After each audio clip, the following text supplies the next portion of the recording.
Hello, families. Thank you for joining me as I share a foundational Montessori principle, freedom within limits. This balance is essential for helping children develop independence, self-discipline, and a strong sense of responsibility. When children are given freedom within a structured environment, they gain the ability to make choices that help them grow while understanding the importance of respecting boundaries. Maria Montessori said, "To let the child do as he likes when he has not yet developed any powers of control is to betray the idea of freedom." True freedom is not unlimited. It is guided by a thoughtful structure that helps children make responsible choices. When children learn to manage their freedom wisely, they develop self-discipline and a deep sense of inner motivation.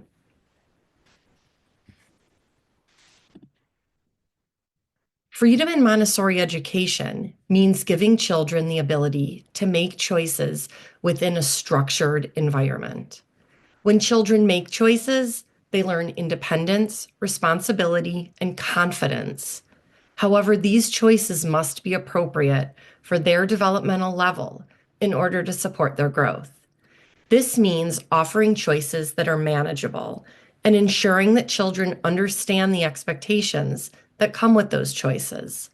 For example, in the classroom, a child may choose which math, language, or cultural work that they would like to do each day, but they're expected to complete a set amount of work.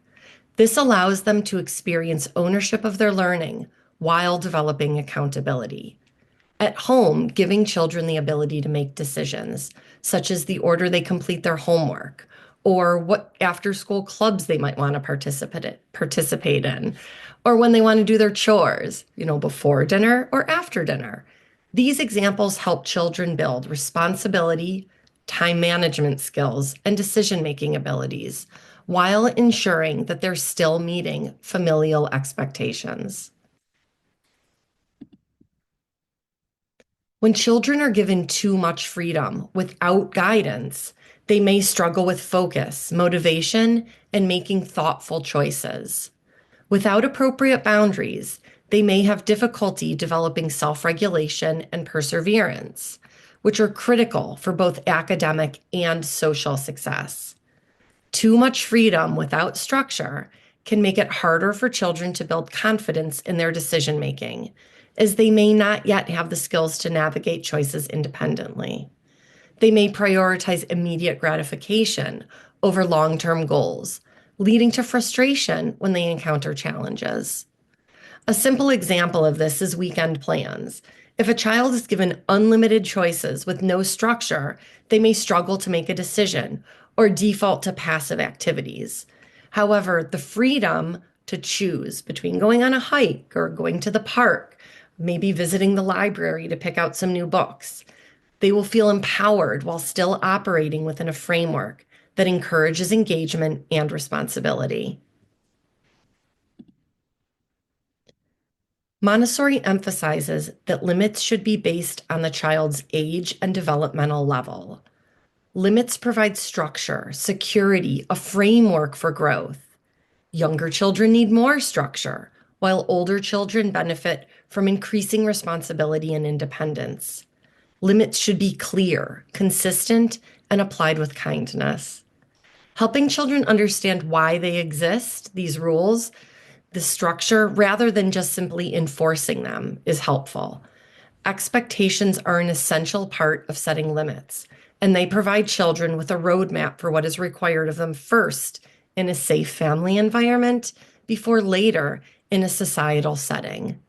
When expectations are clearly communicated, children feel secure in their boundaries and understand what they need to do to meet expectations.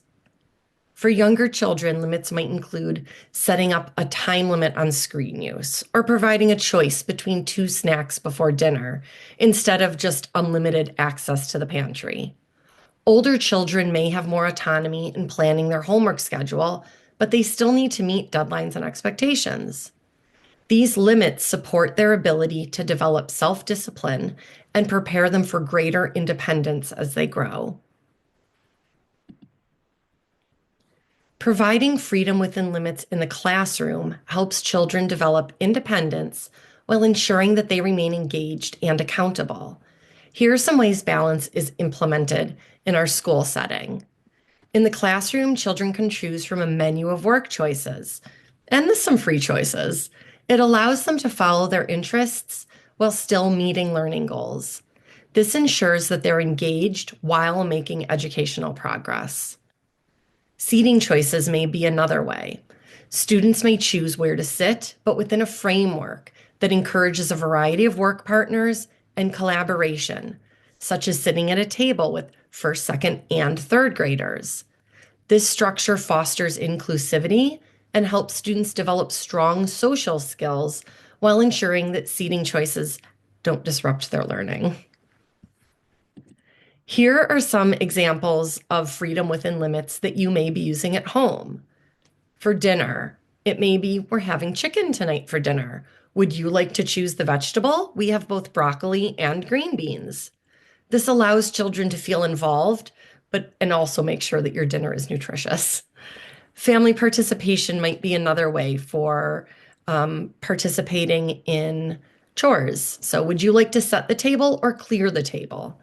These small choices help children practice decision-making and participating in their family unit. In this way, children are learning that it's expected that they will make a meaningful contribution.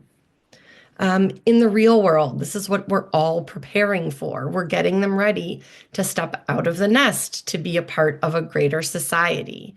So when children are practicing making choices within limits, they develop the skills that prepare them for real life situations.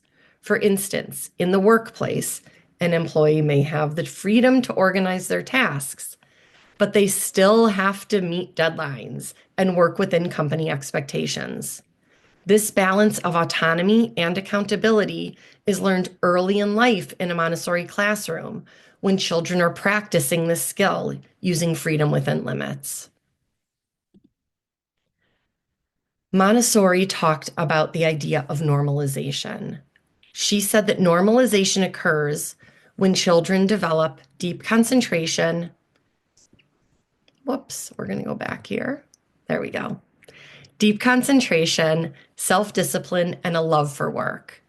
Montessori described normalized children as showing spontaneous discipline, continuous and happy work, social sentiments of help and sympathy for others. Through freedom within limits, children find joy in purposeful activity rather than meeting external rewards or punishments in order to stay motivated. When children are given clear boundaries and the opportunities to engage in meaningful work, they naturally become more focused, independent, cooperative, and joyful. This diagram helps illustrate that neither extreme, not too much restriction, not too much freedom, leads to true growth. Instead, when children experience this blend, they develop into well-rounded, independent individuals. Thank you for taking the time to learn about freedom within limits. By providing children with the right balance of choice and structure, we help them become independent, confident, and responsible individuals. Your role in setting these balanced limits at home supports what we do in the classroom, and it helps create a consistent, nurturing environment for your child. I appreciate your partnership in fostering these essential life skills.